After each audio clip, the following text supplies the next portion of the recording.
আসসালামু আলাইকুম everyone friends. আজকে আমি একটা রেসিপি নিয়ে আসলাম। এখানে লাউ শাক দিয়ে আমি যেখানে মাগুর মাছ নিয়েছি, মাগুর মাছ, দেশি মাগুর মাছ দিয়ে একটা ঝোল করব।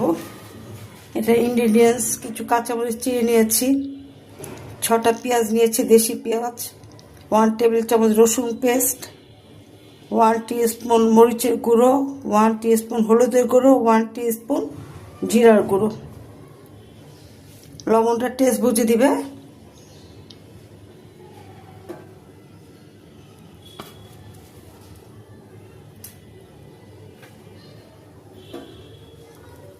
তা আমি রান্না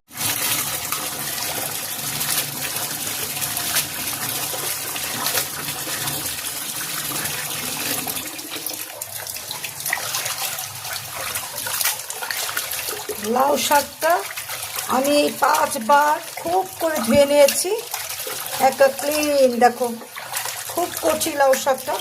লাউ শাক দিয়ে মাগুর মাছ দিয়ে রান্না করব।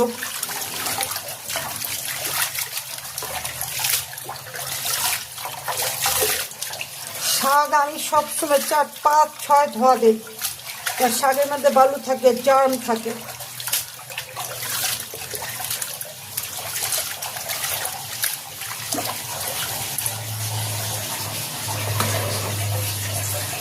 এখানে শাকের নরম ডাঁটাটা নিয়েছি আলাদা করে, শক্তটা নিয়েছি আলাদা করে, কারণ শক্তটা শাক সিদ্ধ হয়ে যায়, তখন ডাঁটাটা সিদ্ধ হয় না, তাই এইভাবে করে নিয়েছি।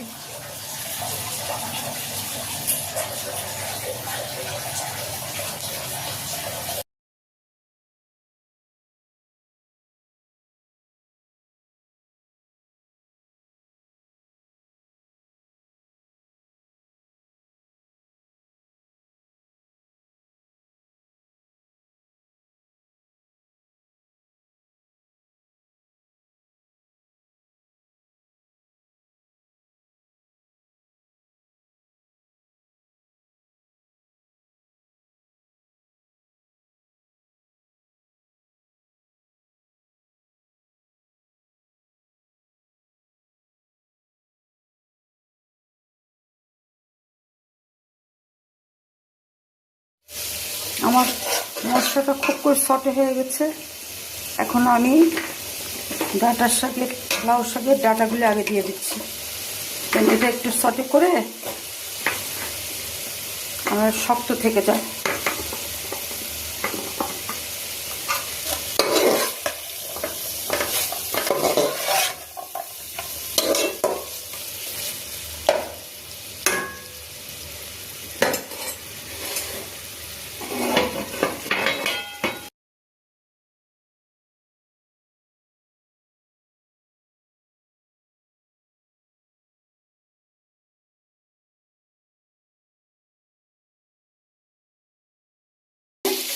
শাকটা জয়েন করে দিব।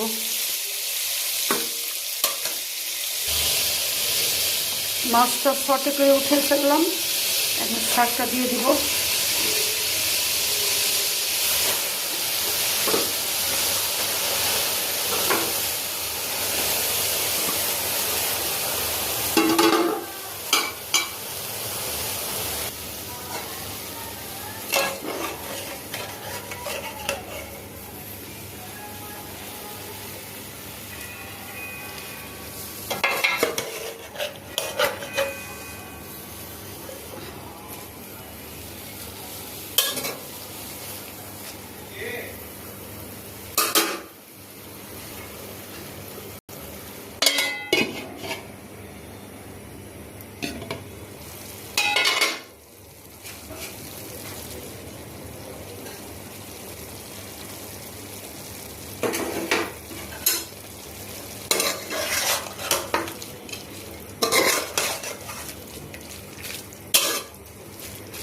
শীতের দিনে এই লাউ শাকটা খেতে দারুণ লাগে।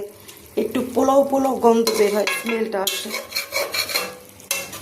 আমাদের ঘরের সবারই খুব পছন্দ, আমার ছেলে মেয়ে সবাই খুব শখ করে খায় শাকটা। আমিও শীতের দিনে প্রায় শাকটা আনি। হেলদি ফুড, কই মাছ দিয়ে, শিং মাছ দিয়ে, মাগুর মাছ দিয়ে, চিংড়ি মাছ দিয়ে খেতে খুব জবরদস্ত।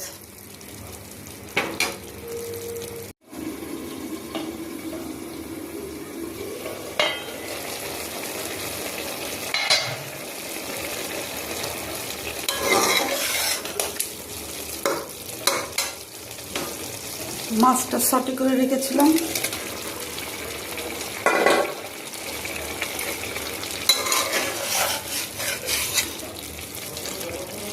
লাউ শাক দিয়ে, মাগুর মাছ দিয়ে, শিং মাছ দিয়ে, কই মাছ দিয়ে হেলদি ফুড।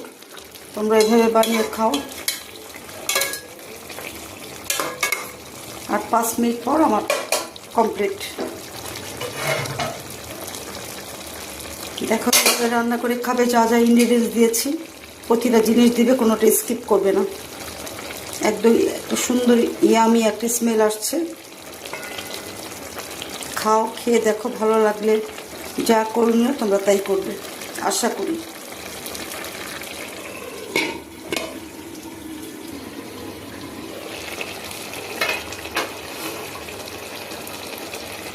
আমার রান্নাটা অলমোস্ট কমপ্লিট।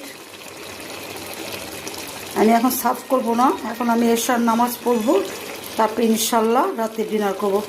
ঠিক আছে, পরে আবার একটা রেসিপি নিয়ে আসবো।